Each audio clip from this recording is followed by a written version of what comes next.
Guys, news is very, very out there at this point that Tyson Fury has allegedly failed a drug test for cocaine. So I wanted to do a video with a few thoughts on that.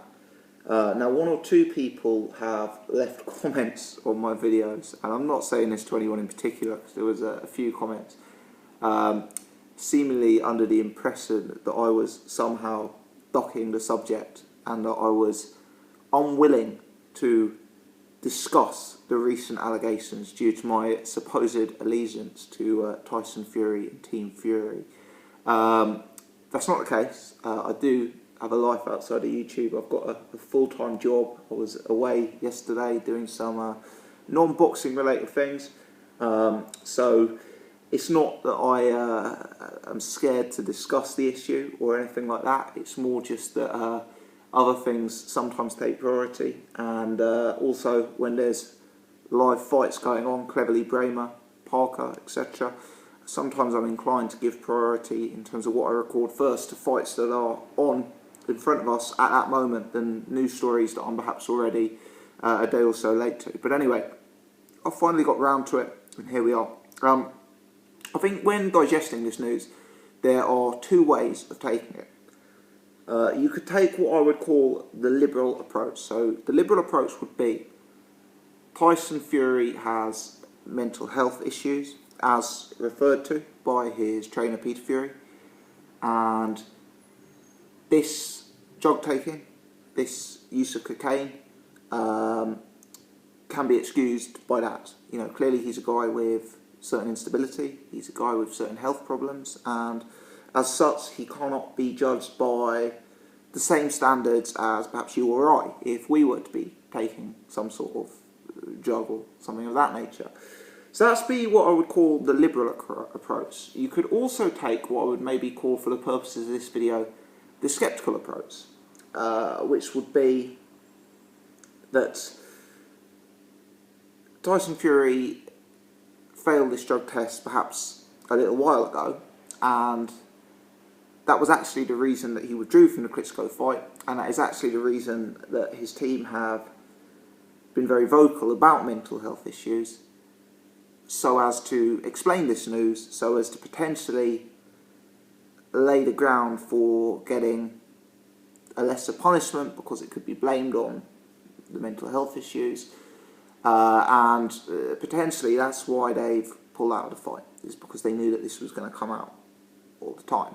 If you were to take that sceptical approach, you could say, if you were being kind, that they have released the mental health rumours in order to explain the circumstances before the news broke. Or if you were to take the ultra-sceptical approach, you could say they've released the mental health issues as a lie, as a smokescreen, to try and excuse the cocaine news that was about to break. So I guess you've got three approaches. One of them is the liberal approach and say this is cocaine, is to be explained by his mental health issues. Or you could take the sceptical approach where you say that the news of his mental health issues only came out because of this cocaine story that was about to break, and within that you can say either they've made up the mental health issues, or if you're being somewhere between liberal and sceptical, you could say that they've got the news out there first because they knew what was going to break. So it's a tough one, and the truth is none of us really know. We can all speculate, we can all have our own ideas, our own philosophies, our own suggestions, but the truth is none of us really know. My inclination is that both times Tyson Fury's withdrawn from the Vladimir Klitschko fight, news stories have broken imminently about performance-enhancing drugs, about recreational drugs. My inclination would be to say that that is a substantial coincidence, and for me there is at least a possibility that the Fury camp was aware of stories involving performance-enhancing drugs or stories involving cocaine about to break that may put the fight in jeopardy anyway, and you know, potentially that could have influenced their decision to withdraw from the fights. That would be my sort of gut instinct, and this is coming as a long-term Tyson Fury fan. But let me say that the news he's failed a positive test for cocaine doesn't really surprise me at all. We all saw his antics when he went out to see Deontay Wilder fight. We all are aware of his antics when he was at the Euros following the England football team. We're all aware of some of the tweets that Tyson Fury puts up and some of the supposed antics he's involved with outside of the ring. And as a result of that, the idea that Tyson Fury has perhaps taken cocaine at some point is not something that truly knocks me for six. Tyson Fury isn't an Anthony Joshua. He isn't a Vladimir Klitschko. You know, those boys wake up with a six-pack on Boxing Day. Those guys are in shape every day of the year. Those guys live the Spartan lifestyle, the athlete's lifestyle, 7 days a week and twice on a Sunday. Tyson Fury is not that kind of guy. Tyson Fury likes a beer. Tyson Fury likes a burger. And maybe you could say off the back of these allegations, Tyson Fury likes a bit more than that. He's a guy who gets in very, very poor physical shape when he's not in training. He's a guy who blows up massively, doesn't appear to have very, very good discipline. And with that all thrown in, I've got to say that the news that he may have taken cocaine at some point, I can't say I'm knocked for six. You know, I know cocaine's an illegal Class A drug. Let's be honest, it's fairly prevalent in society. It's something that a lot of people will have taken, and I'd possibly be more surprised to hear that Tyson Fury had never taken cocaine than to hear that Tyson Fury may have taken cocaine.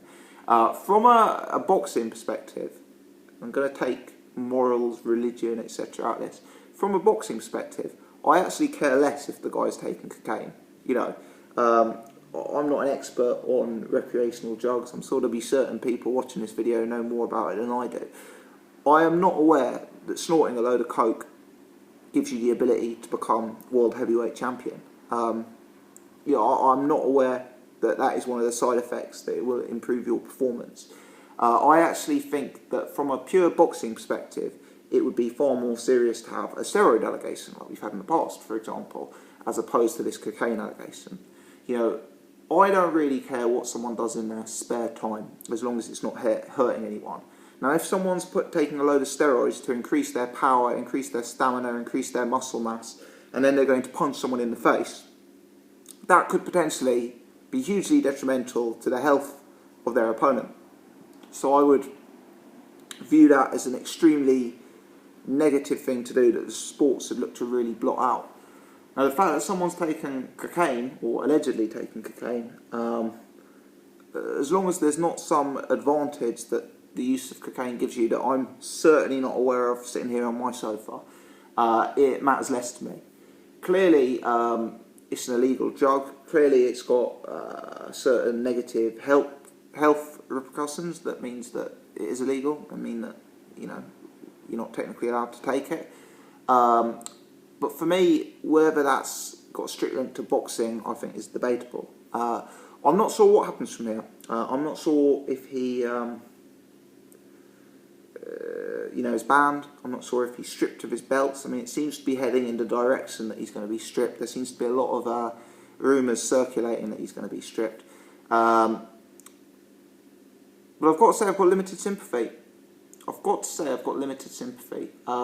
If you are the heavyweight champion of the world, you've got to know that if you decide to start taking Class A drugs, you are risking your career. Obviously, you're risking your health, you're risking your physical condition, you're risking your fitness, but you're also risking your career. You're in the public spotlight, you're the top heavyweight in the planet, you're going to be tested rigorously, and I don't have too much sympathy. If the allegations that he's taken Class A turns out to be correct, it's hugely unfortunate. It's a real waste of talent and a waste of a career.